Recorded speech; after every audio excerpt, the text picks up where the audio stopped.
শোনা হয় যত যায় এটা শেষ করা যায় না তো, মানে এটাকে ইউটিলাইজ করা, জীবনে ব্যবহার করা। হ্যাঁ, উদ্দেশ্য আমাদের দেখবেন কি আমরা এই জীবনে তাকে পেয়েছি পুরুষোত্তমকে, আপনারাও জানেন কি অনেক জন্মে জন্মান্তর সাধনার স্বীকৃতি না। পূজ্যপাদ দাদা বলেন তবে পুরুষোত্তমকে গুরুরূপে পাওয়া যায়। অনেক জন্ম জন্মান্তের সাধনার স্বীকৃতি হলে তবে পুরুষোত্তমকে গুরুরূপে পাওয়া যায়, এমনি পাওয়া যায় না। গুরু অনেক পাবেন, অভাব নাই। হ্যাঁ, বলছে কি আরো স্বীকৃতি হলে তার কাজে যোগান দেওয়া যায়, তার কর্ম করা যায়। হ্যাঁ, এটা আরো স্বীকৃতি হলে। হ্যাঁ, তো এই যে বাস্তব কর্মটা না হলে না, আর যেমনি কি উষা নিশায় মন্ত্র সাধন, তো এটা তো আগেও ছিল। হ্যাঁ, চলায় ফেরায় জপ এটাও ছিল, কিন্তু ঠাকুর এসে বলেন যথাসময় ইষ্ট নির্দেশ মূর্ত করাই তপ। হ্যাঁ, যখন যা বলেছেন সেটা যে পালন করা, সে ইষ্ট নির্দেশ, ওইটাই হচ্ছে সাধনা। হ্যাঁ, মূর্ত, ওটাকে বাস্তবে রূপ দেওয়া হচ্ছে সাধনা। হ্যাঁ, এর মধ্যে দিয়ে দেখবেন পাওয়া যায়। হ্যাঁ, এইটা হচ্ছে জিনিস। হ্যাঁ, তা এইগুলো এটা সব যা দিয়েছেন এটা আমাদের ভালো থাকার জন্য, এছাড়া কোনো ওয়ে নেই, কোনো পথ নেই। হ্যাঁ, নালে মানুষের ভেতরে আর অদর জীব জন্তুর ভেতরে তফাৎ নেই কিন্তু। হ্যাঁ, কেন আমরা কি কি করেছি, কি নিয়ে এসেছি, তা এইগুলো তো আমার সঙ্গে এসে, কর্মটা সঙ্গে আসে, বাকিটা ওটাকে আমাকে ভোগ করতে হয়। ওটাকে একমাত্র কাটাবার উপায় একমাত্র মনুষ্য জীবনে পারি। হ্যাঁ, সদ্গুরুকে ধরে এগুলোকে লাঘব করা যায়। অন্য জীব জন্তুরা সে নাম ধ্যান করতে পারেন না, পারে না, একমাত্র মানুষ, মানুষই পায়। সেই জন্য মানুষকে শ্রেষ্ঠ জীব বলা হয়। হ্যাঁ, শ্রেষ্ঠ জীব বলা হয়। তো এই যে সব জীবের ভেতর শ্রেষ্ঠত্ব লাভ হয় কখন, এই করেছি আমরা জীবকে, তো এইটাকে বজায় রাখার জন্যে, নালে মানুষ সঙ্গ না পেয়ে নিজের মতন চলার জন্যে দিশাহারা হয়ে যায়, পথ হারা যায়। তখন মানুষ হয়ে মনুষ্যত্বের বিকাশটা হয় না, তখন পশুর মতন আচরণ করে। হ্যাঁ, দিশাহারা হয়ে যায় বাঁচা বাড়ার জন্যে, কী করে বাঁচবো, সেই জন্য তো তার আশা যুগে যুগে। হ্যাঁ, তো এই যুগে তার ব্যাপ্তি ঘটেনি, তিনি এসেছেন তো। হ্যাঁ, তো এই যে এসেছেন, তাকে যদি আমরা না স্বীকার করি, তার কর্মের ভেতরে যোগান না দিই, তো এক একটা দিন চলে যাবে, সেকেন্ড চলে যাবে, আমরা ফিরে পাবো না কিন্তু। হ্যাঁ, কিন্তু এর ভেতরে সব আছে সমস্যার সমাধান, কারণ আমরা সংসারী জীব, সংসারে বাস করি, তা এইগুলো সমস্যা থাকবেই। হ্যাঁ, সমস্যা থাকবেই। হ্যাঁ, কিন্তু এই সমস্যাটাকে কি করে ওভারকম করা যায়। হ্যাঁ, এইগুলো তিনি, তাকে ধরলে এটা সহজে লাঘব হয়। সমস্যাই মনে হবে না কিন্তু, মনেই হবে না। হ্যাঁ, দিশাহারা হব না কিন্তু। হ্যাঁ, এই সেই জন্য ঠাকুর এক জায়গা, কিন্তু আমরা কি করি, সংসারে বাস করতে করতে এত আবদ্ধ হয়ে পড়ি, তাকে ভুলে যাই কিন্তু। হ্যাঁ, কিন্তু আমরা ওইখানে জন্ম নেওয়ার এক কথা দিয়ে এসেছি, ওখানে যাওয়ার পর কি এসে তোমাকে নিয়ে চলবো। যেই এখানে জন্ম হলো, তা শুরু হয় যখন সম্পর্ক মা বাবা থেকে, ধীরে ধীরে আবদ্ধ হই মায়ের বন্ধনে, তো ধীরে ধীরে তাকে ভুলে যায়, ওই এত আবদ্ধ হয়ে যায়। হ্যাঁ, পাওয়ার এখানে পরে শেষে যখন এক এক করে চলে যায়, শেষ জীবনে আসে আবার তাকে সেই মনে পড়ে। হ্যাঁ, তো কিন্তু তখন থাকে না তো। হ্যাঁ, মানে সময়টা হারিয়ে ফেললাম কিন্তু। হ্যাঁ, এই জন্যে মানে তিনি চিরসঙ্গী, তাকে ধরে রাখতে হচ্ছে, আরো চিরসঙ্গী তিনি আমাকে রাখতে হয় সব সময়। হ্যাঁ, তখন বাকি এই যে জীবনটা পেয়েছি উপভোগ করা যায়, আনন্দ কাটা যায়। হ্যাঁ, ঠাকুর তো এসেছে সংসারী হয়ে, সংসার করে দেখিয়েছেন তো, সংসারটাকে তো বাদ দিতে বলেনি। হ্যাঁ, সবটা যা কিছু যদি ভাবি এটা তার। হ্যাঁ, সবটা যা কিছু আছে, বিজনেস, কারবার, ছেলে মেয়ে, সংসার, ঘর সংসার, যা এনিথিং, সবটাই যদি তার ভাবি, তা তারটা কি বলা আছে তার সম্পর্কে, ওইভাবে আমাকে করা চলা। হ্যাঁ, তবে দেখবেন কি সবটা ভেতরে উপভোগ করা যায়, আনন্দ উপভোগ করা যায় কিন্তু। হ্যাঁ, একদম পাবেই। হ্যাঁ, ঠাকুর এক জায়গায় বলছেন কি, যেমনি আগেকার দেখবেন কি পুরনো সময় অনেক আগেকার, হয়তো কারো হয়তো খুব কঠিন ব্যাধি হয়েছে, রোগ হয়েছে, কিংবা হয়তো বড় ফোড়া হয়েছে, ঘা হয়েছে, তা ডাক্তার লাস্টে বলছে কি অপারেশন করতে হবে, এর উপায় নাই। তা অপারেশন করার আগে ক্লোরোফর্ম দিয়ে অজ্ঞান করে তবে কাটা সেঁড়া করা হতো। হ্যাঁ, তবে করা, তাই যাতে ব্যথা না হয়। তো ঠাকুর বলছেন ভক্তি হচ্ছে, তার প্রতি ভক্তি হচ্ছে ক্লোরোফর্মের কাজ করে। হ্যাঁ, তাকে যদি খুব গভীরভাবে ভালোবাসি, তো যেমনি ক্লোরোফর্ম দিয়ে অজ্ঞান করলে, কাটা ছেঁড়া করলে মনে হবে না, তেমনি আমার সংসারে দুঃখ জ্বালা যন্ত্রণা যতই আসুক না, মনেই হবে না হ্যাঁ কি আছে। হ্যাঁ, একদম কি বিন্দু মাত্র মনে হবে না, আসছে আসছে গুরুত্ব দেওয়া হয় না। কারণ আমরা তো সমাধান করব না, তার মন দিয়ে তার দিকে ন্যস্ত আছে তো। হ্যাঁ, তিনি যা করান করণীয়, এই যে নির্ভর মানে নির্ভরতাটা আমাদের সেইখানে করতে হবে। তার উপরে যত রিয়ালাই করব, নির্ভর করব না, তবে দেখবেন কি এগুলো সহজ হয়ে যায় আমাদের জীবনে। হ্যাঁ, এইটা হচ্ছে যে, কারণ ঠাকুর বলছেন মানুষের জীবনে অসুবিধে আসে তিনটে কারণের জন্য তো। পূর্বজন্মের সঞ্চিত কর্মফল নিয়ে জন্মাই, ওইটা অসুবিধা আসে। আর দ্বিতীয় হচ্ছে পারিপার্শ্বিকের সঙ্গে সম্পর্ক আছে। হ্যাঁ, আমাদের হয়তো তার সঙ্গে কি সম্পর্ক আছে, সে আমরা ভালো চললাম, তবু হয়তো সবাইকে ভালো না লাগতে পারে, তার থেকে অসুবিধাগুলো আসে। হ্যাঁ, হ্যাঁ, তা এইগুলো চুঁইয়ে চুঁইয়ে আসে ছিদ্রগুলো। হ্যাঁ, তারপরে আর একটা আছে অজ্ঞানতার চলার দোষে আসে, না হয়তো অবুঝের মতন চললাম, যা বলা আছে করলাম না, সেইটা ওইগুলো আসে। বলছে এইগুলো ছিদ্র, এগুলো আসে। এগুলো বন্ধ করার উপায় একমাত্র হচ্ছে যজন যাজন ইষ্টভীতি। হ্যাঁ, বলছে এটা ঠিক ঠিক করেন তো ছিদ্রগুলো বন্ধ হয়ে যায়, তখন আসে না। হ্যাঁ, এই জন্য এই যে আজকে ডিপি ওয়ার্কের উদ্দেশ্যটা কি, এটাই তো যাজন। হ্যাঁ, মানে এর মধ্যে যেতে ইনভলভ হোক, এটা তো যাজন তো। হ্যাঁ, যারা নিয়েছে তারা ছেড়ে দিয়েছে, যদি সুবিধি যজন যাজন না করে তাহলে পাবে না তো দয়া। হ্যাঁ, তাহলে সে ভালো থাকতে পারবে না তো। হ্যাঁ, তাহলে অপরের কে ভালো রাখাই তো আমার নিজের মঙ্গলে থাকবো। হ্যাঁ, তা ঠাকুর এই জন্য বলছে কি যাজনকে নিত্যদিনের কর্ম হিসাবে নিতে হয়, ধর্ম নয় কি আজকে করলাম কালকে করলাম না। হ্যাঁ, এটা কন্টিনিউটিটা বজায় রাখতে হবে। হ্যাঁ, তবে হবে কিন্তু। হ্যাঁ, নচেত হবে না। হ্যাঁ, কন্টিনিউটিটাকে বজায় রাখতে হবে। হ্যাঁ, তাই এই তো এইগুলো আমরা আজ করলাম, দুদিন গেলে নাকি রোজ যাচ্ছি আর যাব না। তা ঠাকুর বলছে কি না, তাই যেমনি নিজের কর্মের জন্য শরীর খারাপ হলে অর্থ উপার্জন করার জন্য আমাকে যেতেই হবে, মেলা আমার পয়সা কেটে নেবে, ভয় আমরা যাই। তো এটাও সেরকম যাওয়া যায় কি, আমাকে যেতেই হবে। হ্যাঁ, তখন দেখবেন কি কত যে কঠিন কঠিন রোগ ব্যাধি, কত সমস্যা অনায়াসে সমাধান হয়ে যায়, হয়ে যাবেই কিন্তু। হ্যাঁ, নাহলে আমাদের একটা টেন্ডেন্সি আছে কি, গিয়ে একটু নিবেদন করে দিলাম, আবেদন নিবেদন করে দিলাম, হয়ে গেল, তা নয় কিন্তু। হ্যাঁ, যেন কিছুদিন আগে, এর আগেও আমি বলেছি, আপনারা শুনেছেন, মানে এই যে আমাদের অবিন দাদা এসেছিলেন পানিহাটি মন্দিরে উৎসবে। হ্যাঁ, কিছুদিন আগে, তা আমি গিয়েছিলাম সকাল 6টা থেকে বসে 2:30 3টে বাজে একবার, মানে বিন্দুমাত্র সময় পাননি কি একটু যাবেন, কিছু টিফিনও করবেন, খাবেন। মানুষের আবেদন নিবেদনের লাইনের শেষ নাই। হ্যাঁ, তো যখন সবাইকে যা বলার বলছেন, তা লাস্টে যখন সবার বলা হয়ে গেল, তা একটা লাস্টে বলেছিলেন যে আপনারা এখানে এসেছেন যতজন আবেদন নিবেদন করেছেন, সমাধান আবেদন নিবেদন করলেই সমাধান হয়ে যাবে তা নয়। হ্যাঁ, যতক্ষণ এই ডিপি ওয়ার্কের কাজটা যদি না করেন তাহলে হবে না। যদি সবাই ডিপি ওয়ার্কের কাজে ইনভলভ হন, এটাই তো আচার্য নির্দেশ, রোজ বেরোন, তা দেখবেন কি, মানে তখন পরের সময় যখন আসবো, তো দেখবেন আমাকে নিবেদন করার প্রয়োজন হবে না, ওটা সহজে সমাধান হয়ে যায়, হয়ে যাবে। হ্যাঁ, হয়ে আছে। এই দেখবেন এই জন্য দেওঘরে যখনই যাওয়ার পর জিজ্ঞেস করেন কেউ নিবেদন করছেন, আমি দেখেছি তো, আর রোগ ব্যাধি কঠিন নানা রকম সমস্যা, ডিপি ওয়ার্কের কাজে বেরোচ্ছেন তো, ডিপি ওয়ার্কের কাজে বেরোচ্ছেন না তো, এই এই একটাই কথা। যেমনি ঠাকুর যখন ছিলেন, কারো হয়তো কঠিন ব্যাধি, হয়তো ছেলে মারা যাবে, তার কাছে নিবেদনে করতে যাবেন, এই তোকে খুঁজছিলাম তো অমুক জায়গায় যাজন করতে, হ্যাঁ দীক্ষা জরুরি আছে, হ্যাঁ পাঠিয়ে দিতেন, তার কথা শুনতেন না, তুই এসে আমাকে বলবি। হ্যাঁ, দেখা গেল আসার পর আবার পাঠালেন, দেখা গেল ছেলে সুস্থ।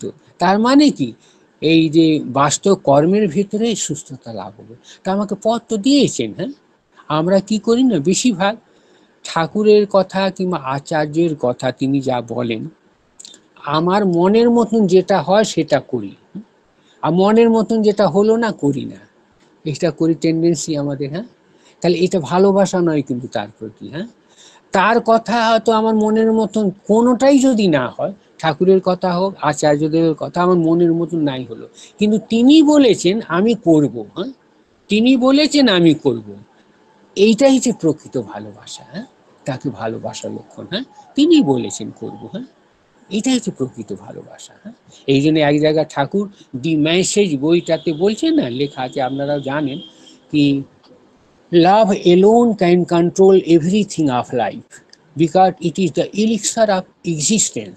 মানে তার প্রতি ভালোবাসা, অগাধ ভালোবাসা আমাদের জীবনের সমস্ত দিকটা কন্ট্রোল করতে পারে। হ্যাঁ, কেন এটা আমাদের জীবনের অমৃত। হ্যাঁ, তার প্রতি গভীর ভালোবাসা। হ্যাঁ, অর্থাৎ নিজের ইচ্ছাটা আমার কি সেটা পূরণ না, তার ইচ্ছাই হচ্ছে আমার ইচ্ছা। হ্যাঁ, তার ইচ্ছার মতন আমরা চলবো। হ্যাঁ, কেন তিনি ঠাকুর না কে আমাদের সৃষ্টিকর্তা বলেই তো তিনি জগৎকে সৃষ্টি করেছেন।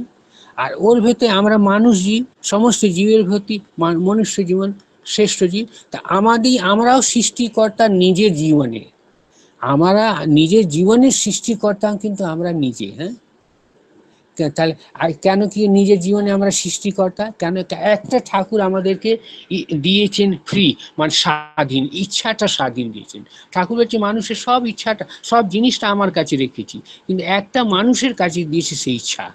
সেই ইচ্ছার মতন সে তার মানে তার পথে চলতে পারে, ঈশ্বরের পথে চলতেও পারে আর নাও চলতে পারে। সে তার বিরুদ্ধেও যদি আচরণ করেন তিনি বাধা দেবেন না কিন্তু। হ্যাঁ, তাই না কি? কেন ইচ্ছাটা স্বাধীন দিয়েছেন। হ্যাঁ, কিন্তু ওই যে ইচ্ছাটা এই বৃত্তি প্রবৃত্তি বসে চললে তার একটা রেজাল্ট আছে। কেন পরিস্থিতি তো ছাড়বে না, প্রকৃতির একটা নিয়ম আছে তো। হ্যাঁ, তো ছাড়বে না তো। হ্যাঁ, এই জন্যে তার ইচ্ছা মতন যদি চলি, যদি বুঝি, আমরা বুঝি, তা দেখবেন কি এগুলো সমস্যা থাকে না। হ্যাঁ, থাকে না কিন্তু।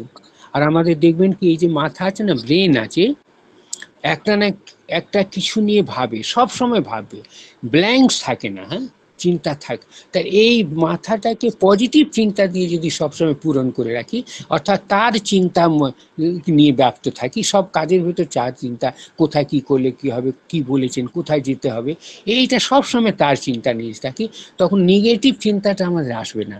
তা দেখবেন কি শারীরিক মানসিক সব দিক দিয়ে আমরা ভালো থাকবো। হ্যাঁ, ভালো থাকতে বাধ্য কিন্তু। হ্যাঁ, এই জন্য ঠাকুর একটা বাণী দিলেন না, কি দুষ্ট মন হলেই জানিস রোগের আথাল হয়, এটাকে এড়িয়ে গেলেই করবি ব্যাধি জয়। যত রোগ ব্যাধি সমস্যা আছে আমাদের মন দিয়ে হয়, এই মনটা দুষ্ট যখন হয়, অপরের যে হিংসা দ্বেষ ভাবনা, আজে বাজে চিন্তা আসা, এগুলো যতগুলো এইগুলো কারণ হচ্ছে। তো এই মনটাকে সবচেয়ে উঁচু ভাবে রাখতে হবে, মানে তার প্রতি ন্যস্ত করে রাখতে হবে। হ্যাঁ, তবে হবে। নাহলে দেখবেন কি যারা চাষবাস করেন আপনারা জানেন কি প্রত্যেক সিজনে যা আমরা ফসল লাগাই জানি চাষবাসে, তো ওই ফলটা পাই ও। হ্যাঁ, পাই, মাটিটাকে কর্ষণ করি, তৈরি করি, তারপরে লাগালে আমরা সেটা পাই, বীজ লাগালে আমরা ফসলটা পাই কিনা। হয়তো কোনোদিন যদি আমি মাটিটাকে খালি রেখে দিয়ে আমি ফসল লাগালাম না কোনো সিজনে, তা দেখবেন প্রকৃতির নিয়ম আছে, ওটা কিছু না কিছু ভরে দেবে, খালি রাখবে না প্রকৃতি। দেখবেন ঘাস ফুস দিয়ে নানা রকমের উলুবন দিয়ে ভরে দিয়ে দেবে। হ্যাঁ, তাহলে এটাও তাই তো। হ্যাঁ, তা আমাদের ব্রেনটা হচ্ছে তো মাটি তো, ভূমি তো, এটাকে সবসময় কিছু দিতে হবে, বীজ লাগাতে হবে, পোষণ দিতে হবে। হ্যাঁ, কোনটা দেবো? হ্যাঁ, নাহলে ওইটা উলুবন আজে বাজে নেগেটিভ চিন্তা দিয়ে ভরবে তো, যেটা বৃত্তি প্রতি আমার জীবনকে নিম্নগামী করে তোলে। হ্যাঁ, হ্যাঁ, তখন তখন দেখবেন মানে এইগুলো নানা রকমের সমস্যায় জর্জরিত হয়ে যাব, চলতে পারবো না কিন্তু। হ্যাঁ, কারণ হচ্ছে জিনিস আপনারা দেখছেন কি যে ডিপিওরকে কাজে আপনারা সবাই বেরোন জানি, তবে দেখতেন কত দয়া তার পাওয়া যাচ্ছে। হ্যাঁ, প্রত্যেকে মানে পাবেনি। হ্যাঁ, আমরা দেখছি তো, আপনারাও ফিল করছেন। হ্যাঁ, যেমনি একটা মা এই কিছুদিন আগে পায়ে, এটা বারে বারে বলছি যে আমরা তলা বাড়ি, পায়ে হাঁটতে পারছে না। হ্যাঁ, মানে চলার ক্ষমতা নেই, ওই একটু গেলে বসতে হচ্ছে। হ্যাঁ, হঠাৎ করে শরীরটা ভারী, কিন্তু তিনি দীক্ষা নিয়েছেন, সস্তায় নিয়েও করেন। হ্যাঁ, তা আমাদের হয়তো কোনো কিছু কারণ ঘটে, আমার কারণটা তো জানি না, সবটা ঘটে তার কারণ আছে, কারণটা জানি না। হ্যাঁ, তো এই কারণটা জানা যায়, তার এইটাই তো আমাদের আশ্রয়স্থল, তিনি তো রয়েছেন, আমাকে ধরিয়ে দেন তার পথে চলা। হ্যাঁ, তো এবারে তাই আমি মাঝে সাঝে মায়ের কাছে যাই, যাজন করে অনেকটাই দীক্ষা। তাই আমি বললাম কি মা, আপনি এটা তো আশীর্বাদ ডিপিআরকে, আপনি কষ্ট করে বেরোন। হ্যাঁ, বেরোন, দেখুন এর মধ্যেই আছে। মানে তার আর্থিক অবস্থা ভালো না, স্বামী হয়তো দুধ দিয়ে ব্যবসা, দুধ বিক্রি করে কোনো রকমের সংসার চালান। হ্যাঁ, 2 মেয়ে। হ্যাঁ, তো এবারে উনি বলছেন কি আমি হাঁটতে পারছি না। হ্যাঁ, হ্যাঁ, আমি হাঁটতে পারছি না, একটু মানে গেলেই আমাকে মানে বসে যেতে হয়। হ্যাঁ, বসতে হয়। তখন বলছেন কি আমি একদম, তোমার কি ওর ভেতরে বেশি দূর যেতে হবে না, হেঁটেই একটু আর পাশে আশেপাশে বাড়ি যাবে। তা আমি তো বলে চলে এলাম। তারপরে মা আরো ব্যথা যন্ত্রণা দিয়ে কষ্ট পাচ্ছেন, তারপর একটা বড় ডাক্তারকে দেখালেন। দেখানোর পর হয়তো মানে তার দুই মেয়ের যে বিয়ে হয়ে গেছে, জামাইরা অনেকে হেল্প করলো। তা ডাক্তার বলছে কি এটা ইমিডিয়েট অপারেশন করতে হবে, দুটো হাঁটু, হাঁটুতে অপারেশন করতে হবে। অপারেশন না করলে এটা শুকিয়ে গেছে নার্ভটা, শিরাটা, হ্যাঁ, ওটা অপারেশন না করলে হাঁটতে পারবে না, আরো মুশকিল হবে। তা আরো চিন্তায় পড়ে গেলেন যে অত টাকা কোথায় পাবো, যদি অপারেশন করে, যদি কোনো অসুবিধে আরো যদি হয়ে যায়, হাঁটি যেটুকু হাঁটছি ওটাও হবে না, এইটা নিয়ে আরো চিন্তায় পড়ে গেলেন। তখন এর আগে দোলের সময় উনি মেয়ে জামাইকে নিয়ে টিকিট কাটিয়ে রিজার্ভেশন দেওঘরে গেলেন। তা দোলের দিন তো নিবেদন হলো না, তারপরের দিন সকালে নিবেদন করতে যাবেন। তা নিবেদন করার আগেই বলছেন, আপনি ডিপিওরকে কাজে বেরোন তো মা, মানে ডেলি ডিপিওরকে কাজে বেরোবেন, হ্যাঁ, মানে এইটা বললেন ডেলি। তারপরে কথাটা অন্যর সঙ্গে বলতে শুরু করলেন, তার নিজের আর সেই নিবেদন আর করা হলো না। তারপরে চলে এলেন যেখানে থাকছেন প্যান্ডেলে। তারপরে কি হলো, সন্ধ্যাবেলা ভাবছেন কি বিকেলে কি যে উদ্দেশ্যে আসলাম নিবেদন করা হলো না। তারপরে গিয়ে সন্ধ্যেবেলা গেলেন নিবেদন করার পর। নিবেদন করার পর যেই প্রণাম করলেন, তো ভাবলেন কি এবার যদি কিছু বলেন তাহলে তার আগে আমি বলে ফেলি। তো বলেই ফেলেন কি, দাদা আমার পায়ে আর হাঁটতে পারছি না, একদম কষ্ট পাচ্ছি। হ্যাঁ, তখন এই কীর্তি সুন্দর গুরুদা যে ডাক্তার থাকেন ওনাকে বললেন ওনাকে দেখান। হ্যাঁ, তা এবারে ওনাকে দেখানোর পর তো উনি 2 মাসের এক ওষুধ দিলেন আর কিছু ব্যায়াম দেখিয়ে দিলেন, বলেন কি এখন অপারেশন করতে হবে না, এটা খেয়ে দেখেন, আর কিছু ব্যায়াম করতে দেখিয়ে দিলেন। হ্যাঁ, আর উনিও বলেন ডিপিওরকে কাশিটা বলবেন যেহেতু তিনি বলেছেন। এবার চলে যাওয়ার পর তো দেখা গেল না, 2 মাসের পর ধীরে ধীরে অনেকটা কমে গেছে, প্রায় 60-70% কমে গেছে। হ্যাঁ, তারপরে আচার্যদের প্রথম জন্মতিথিতে উনি আসবেন। হ্যাঁ, আর কি বলতে কি আগে দাদা ভালো আছি, তাই যেই বলতে আসবেন প্রণাম করছেনই, তখন দাদা বলার আগে তার দিকে তাকে গম্ভীর হয়ে বলছেন আচার্যদেব কি যারা ডিপি ওয়ার্কের কাজে ডেলি বেরোয় না, তাদের হাঁটু যন্ত্রণা হোক, কোমরে যন্ত্রণা হোক, কিংবা পা খুলে বেরিয়ে গেছে, হ্যাঁ, তা জোড়া লেগে যাবে, ডাক্তারের কাছে যেতে লাগবে না যদি এটা বেরোয়। হ্যাঁ, তার দিকে তাকিয়ে বললেন। তখন মা বুঝে গেলেন কি আমাকেই বলছেন, এতদিন আমি বেরোইনি। হ্যাঁ, তারপর থেকে ওই মা একদম কোনোদিন বসে থাকেন না। হ্যাঁ, কাজটা সেরে সংসারে ডেলি এভরিডে সন্ধ্যাবেলা বেরোবেন। হ্যাঁ, বেরোবেন বিকেলে। আর তারপরে উনার দেখা দেখি অনেক সবাই মানে কিনা আমি বেরোবো, আমাকে নিয়ে চলবেন। হ্যাঁ, দেখা দেখি।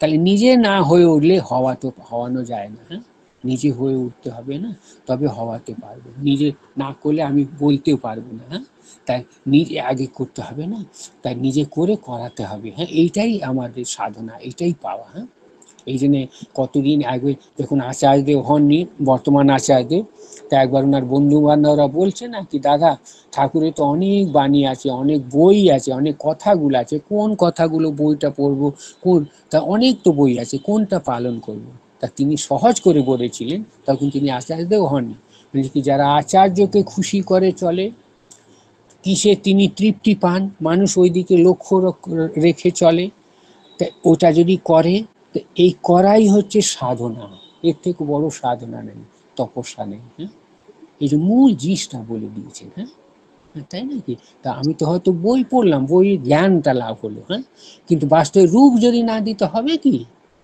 হবে না তো। এই জন্যে তিনি আসেন যুগে যুগে কি আচরণ করে দেখান। বইতে তো কৃষ্ণ গীতা রামায়ণ কোরআন বাইবেলে তো অনেক লেখা আছে, বই পড়ে হয়তো হরিনাম হলো সারা রাত শুনছি, কৃষ্ণের ভাগবত গীতা পাঠ হচ্ছে শুনছি। তো এই পাঠ শুনে, গীতা পাঠ শুনে, হরিনাম শুনে কজন পরিবারকে ঠিক করতে পেরেছে, সংসারটাকে ঠিক গড়ে তুলতে পেরেছে, কজন করতে পেরেছে? হ্যাঁ, পেরেছে? পারবে না। হ্যাঁ, প্র্যাকটিক্যাল মানে আমাদের লিভিং আইডিয়াল যদি না হয়, জীবন্ত রূপে যদি না হয় কেউ আমার সামনে, তাহলে হবে না। তাকে দেখে শিখতে পারবো, বললে আমার সমস্যার সমাধান করতে পারবো, যেটা অন্য জায়গায় কোথাও পাবেন কি, পাবেন না। হ্যাঁ, এই যুগে তিনি রেখে গেলেন এই ট্রেডিশন, বংশ পরম্পরা। হ্যাঁ, এটা মহাভাগ্য আমরা তাকে পেয়েছি। হ্যাঁ, পাচ্ছি। হ্যাঁ, একবার ডিপলি ভেবে দেখেন, আগেকার মানুষ হাজার হাজার বছর তপস্যা করতো, সাধনা করতো, জঙ্গলে গিয়ে এ করে। হ্যাঁ, আর আমাদের সহজ সাধনার পথ দিয়ে দিয়েছেন। হ্যাঁ, এই সংসারের ভেতরে দিয়ে দিয়েছেন। হ্যাঁ, বাদ দিতে বলেন। হ্যাঁ, এত সহজ রাস্তা দিয়েছেন। এই সহজ রাস্তাকে যদি আমরা বাদ দিয়ে এইদিকে ওইদিকে চলি, হ্যাঁ, তাহলে আর কিভাবে, মূর্খতা আছে কি? হ্যাঁ, হবে না। হ্যাঁ, তাই নাকি? তারা আমরা পুরুষোত্তমকে পেয়েছি। হ্যাঁ, জন্ম জন্মাতে একটা দিন না নষ্ট করে, সেকে দিন সময় নষ্ট না করে লেগে পড়তে হবে, লাগতেই হবে। হ্যাঁ, অলসতা আসবে, অলসতাকে ওভারকাম করতে হবে। হ্যাঁ, এই জন্য নাম ধ্যানও করতে হয়। নাম ধ্যান একটু সময় বানিয়ে নিতে হয়। শিশি বরদা বলছেন কি, নাম ধ্যানের একটা সময় বানিয়ে নিবি, ওই সময় উঠবি, ইচ্ছা করবে না, মন চাইবে না, আজ এবার চিন্তা আসবে, তবু জোর করে বসবি। এই বসতে বসতে এক সময় আসবে কি নাম পেয়ে বসবে। হ্যাঁ, তো এই যে নাম ধ্যান মেডিটেশন করলে জানেনই আপনার গ্রহণ ক্ষমতা বাড়ে আর এনার্জি পাওয়া যায়। হ্যাঁ, হয়তো ডিসিশনটা ঠিক নেওয়া যায়। হ্যাঁ, টেনশন হবে না, সমস্যা আসলে না টেনশন হবে না। হ্যাঁ, মুক্তি পাওয়া যায়। হ্যাঁ, তো এইগুলো যদি ব্রেন অ্যাডজাস্ট হবে তো এইটা। হ্যাঁ, তো এই ব্রেনটাকে অ্যাডজাস্ট করলে সব ঠিক হবে। হ্যাঁ, তো এই অ্যাডজাস্ট করা একমাত্র এইটা। হ্যাঁ, একটা ছোট ঘটনা আমি বলে শেষ করছি, এটা আপনারাও শুনেছেন, এর আগেও বলেছি। যেমনি এই সনত হালদার ঘটনা, সনত হালদার ঠাকুরের সঙ্গে ছিলেন তো, বড় ভক্ত মানুষ। তিনি একবার সৎসঙ্গে যাবেন, তা সৎসঙ্গে যাবেন তো এবারে ওনাকে নিয়ে যাবেন, তো উনি বললেন কি আগে ঠাকুরকে নিবেদন করে যাবেন। তা নিবেদন করতে গেলেন কি আগে ওরা বলছে সৎসঙ্গে যেতে যাব। তা বলছি ঠিক আছে যা সৎসঙ্গে, কিন্তু আমাকে ফেরার সময় একটা কি শাকের নাম বলেছিল, কি শাকটা অতি অবশ্য আনবি। তো এবারে ওই শাকটা আনবেন, এবারে একটা চিন্তায় পড়ে গেলেন কি ওই শাকটা কোথায় দিয়ে আনা যায়, যেহেতু তিনি বলেছেন আনতেই হবে। ওই মাথায় চিন্তা নিয়ে এবার সৎসঙ্গে গেলেন। তা কিভাবে আনা যায় কাউকে বলে হয়তো জানিয়ে দিলেন কি তুমি রেডি রাখো, এ করো কি যাতে আমি পাই। হ্যাঁ, নাহলে সৎসঙ্গে দেরি হয়ে গেলে, রাত হয়ে গেলে তো পাবো না। হ্যাঁ, তাই আবার এটা চিন্তা আছে কি সে পেলো কিনা, তা তার চিন্তা সব সময় আছে। তারপরে সৎসঙ্গ হলো, আলোচনা খুব সুন্দরভাবে তিনি পরিবেশন করলেন ঠাকুরকে, খুব সুন্দর হলো। আসার পর যখন ঠাকুরকে ওই শাকটা পেলেন, নিয়ে এলেন, নিয়ে এসে যখন দিলেন তাকে, তা দেওয়ার পর বললেন কি ঠাকুর আমি আর একটা প্রশ্ন ছিল আপনার কাছে, কি আপনি এই শাকটা আনতে কেন বললেন? তাই এটা তো কাউকে আনতে পাঠিয়ে দিলে তারাই এনে দিত। তখন ঠাকুর এসে বলেছিলেন কি তোর মনটা যাতে আমার দিকে সবসময় থাকে, এই জন্য তোকে শাকটা আনতে বললাম। নাহলে তুই যদি না আনতে বলতাম, যেতে সৎসঙ্গে যেতে হয় যাবো, চিন্তা অন্য থাকবে, করে করে যাব, অন্য চিন্তা নিয়ে যাব, কিন্তু সবসময় আমার মনে আমার দিকে তোর চিন্তা থাকে, এই জন্য তোকে আনতে বললাম। হ্যাঁ, এই জন্য সবটা ভালো হলো।